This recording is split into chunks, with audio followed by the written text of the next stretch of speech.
Gracias por la invitación. Feliz de estar entre tan destacados expositores.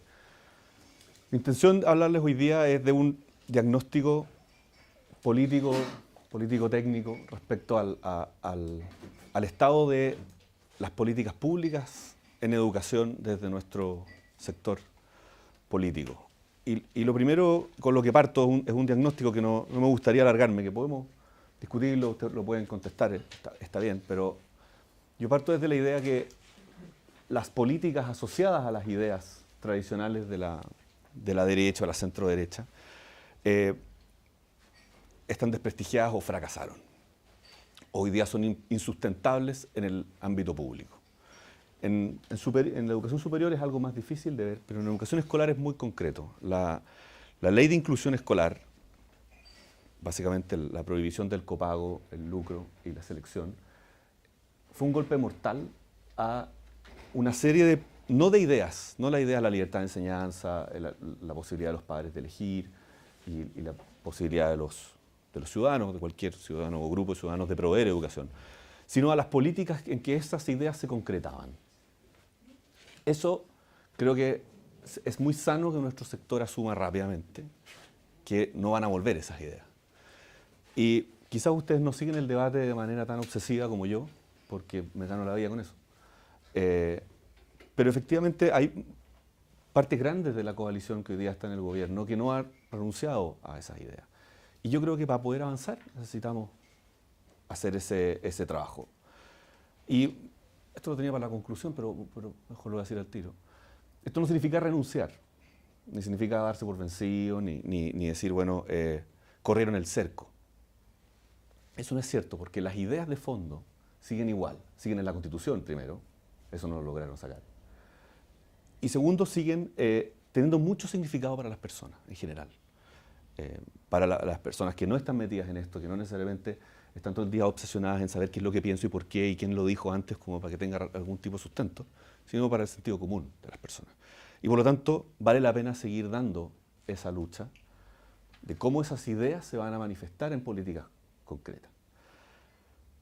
Obviamente no tengo la solución, pero me gustaría compartir con ustedes algunas ideas que le he ido dando vuelta. Todas salieron de alguna u otra manera en la discusión anterior, pero mi intención es que la reflexión la hagamos no tanto a nivel como conceptual, sino también a nivel de cómo se materializa esto en políticas concretas que podamos defender en un mercado de ideas y que sean políticas que tengan cierta factibilidad. Uno no puede pensar en política en el vacío. Como esta es la mejor idea que yo tengo y es brillante, pero no tengo mayoría en ningún cuerpo colegiado, entonces simplemente no la puedo hacer. Bueno, la primera idea que yo creo que es central y es la primera que hay que tomar es la autonomía de las instituciones. Educacionales me refiero, la autonomía de las universidades, los institutos profesionales, los centros de formación técnica y también de los establecimientos. Una cosa que dijo Arturo muy clave y que se dice poco es que no tiene sentido tener instituciones autónomas si esa autonomía se va restringiendo cada vez más como contrapaga del subsidio estatal. Eso es una mala comprensión de por qué ese subsidio se está dando. Ese subsidio, es decir, el financiamiento público a las escuelas, por ejemplo, o a las universidades, que es muy diferente, se entrega para que existan como son en tanto tales. Se entrega para que la Universidad Católica sea católica. No se entrega para que la Universidad Católica provea lo que el Estado no puede dar, o eduque, a veces más fácil, para que eduque a los alumnos que la Universidad de Chile no alcanza a matricular. Eso es muy importante.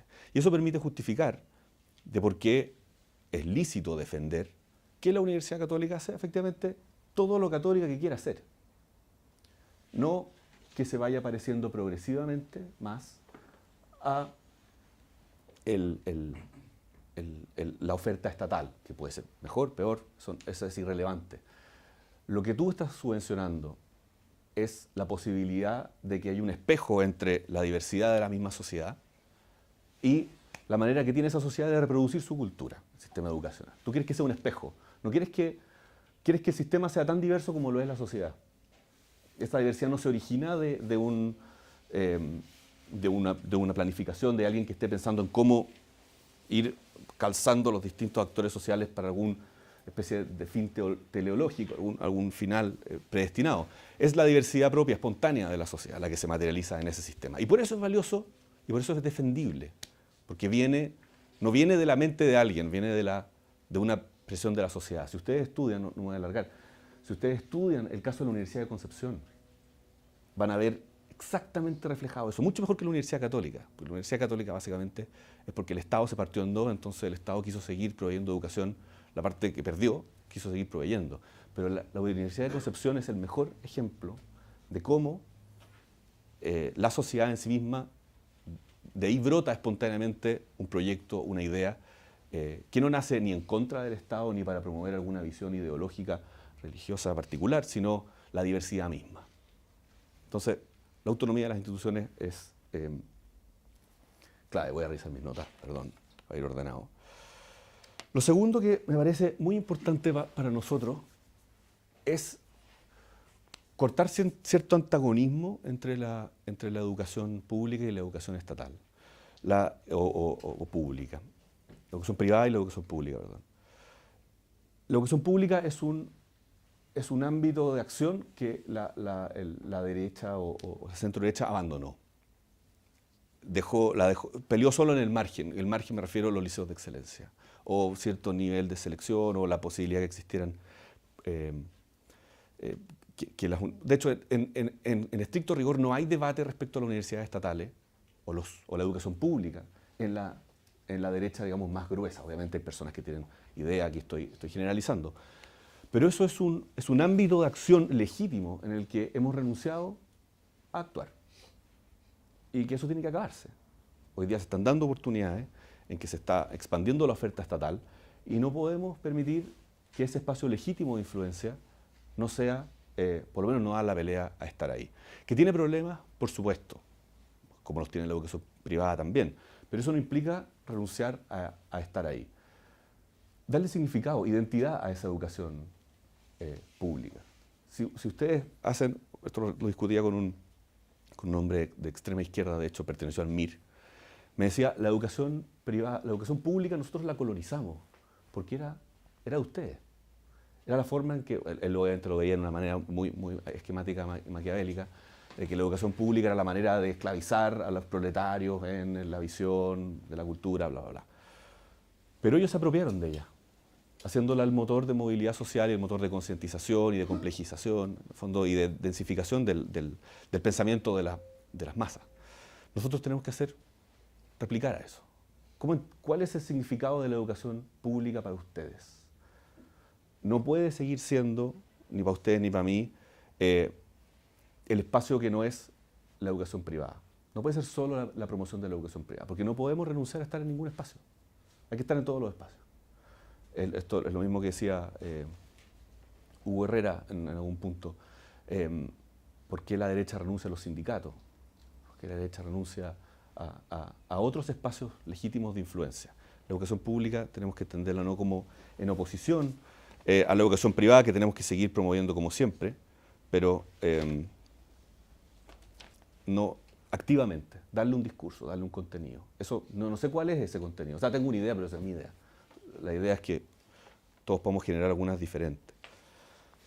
Otra cosa clave, que creo que es una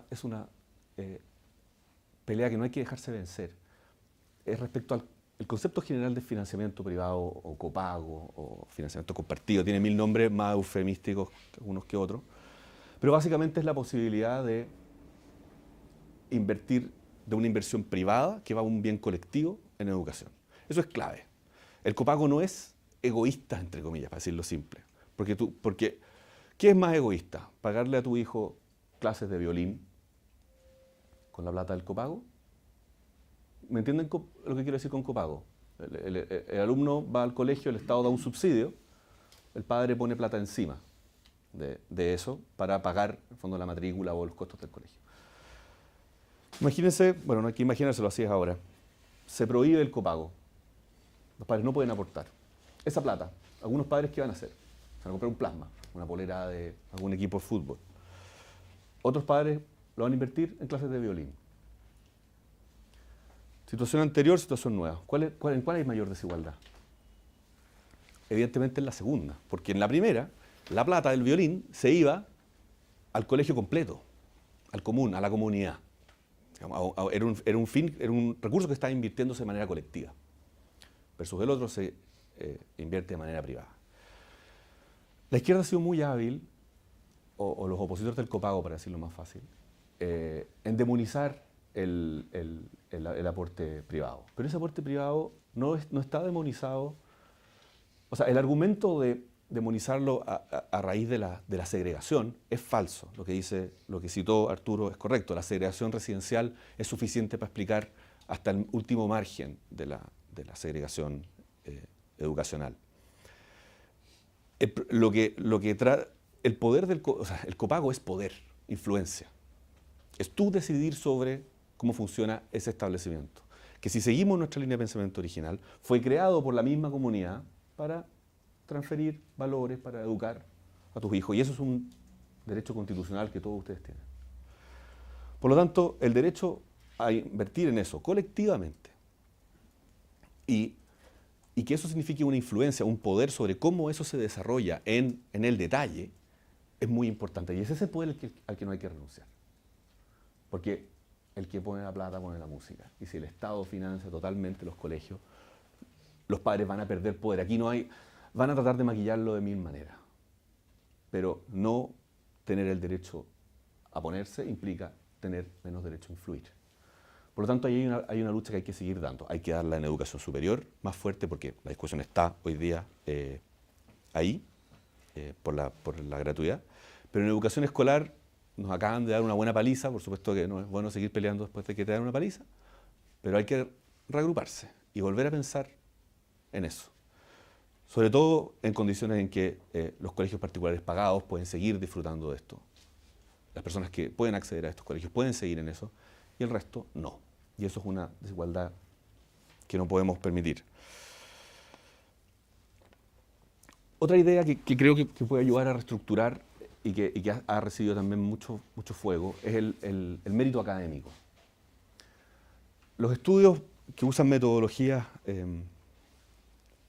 de econometría han llegado a un relativo acuerdo en que el nivel socioeconómico tiene una correlación casi perfecta con el rendimiento académico medido por pruebas estandarizadas, la PSU, el CIMSE, PISA, todo eso.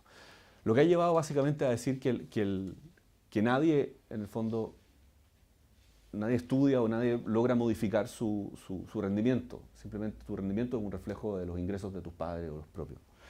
Eso no es verdad. Eso es lo que se llama un instrumento estadístico. Como funciona, está. Es como decir que como A igual a B y B igual a C, entonces A igual a C. Es una verdad matemática, una cosa construida por el intelecto. En la realidad sabemos que no es así. Lo que pasa es que es difícil medirlo y por lo tanto es difícil mostrarlo. Pero eso no implica que dejemos de pensar en cuál es el propósito central de la educación, de los establecimientos educacionales. El propósito central de la educación no es crear un microlaboratorio para los niños en los cuales les vamos a mostrar la sociedad perfecta, en la idea de convertirlos en promotores de esa sociedad perfecta en el futuro. A lo que van al colegio es a aprender. A lo que va uno a la universidad es a obtener habilidades, competencias, aprender, socializar y todas esas cosas. Por supuesto que el colegio tiene otros fines. Eso no hay ninguna duda. Hay un fin de cohesión social, por supuesto, pero no podemos permitir que una cierta verdad estadística nos haga perder el foco sobre cuál es la finalidad de esto. Entonces, eso implica que el mérito, el rendimiento, el aprendizaje, le pueden poner mil nombres, algunos nombres son más polémicos que otros, pero no podemos olvidar que el foco de la educación es formar a las personas intelectualmente, también socialmente, por supuesto, hay otras cosas, pero no perder el foco de por qué el Estado está pagando esa cantidad de plata. Es para formar competencias en sus ciudadanos, no es para simular la sociedad perfecta del futuro. Y ahí hay una lucha que no podemos dejar de dar.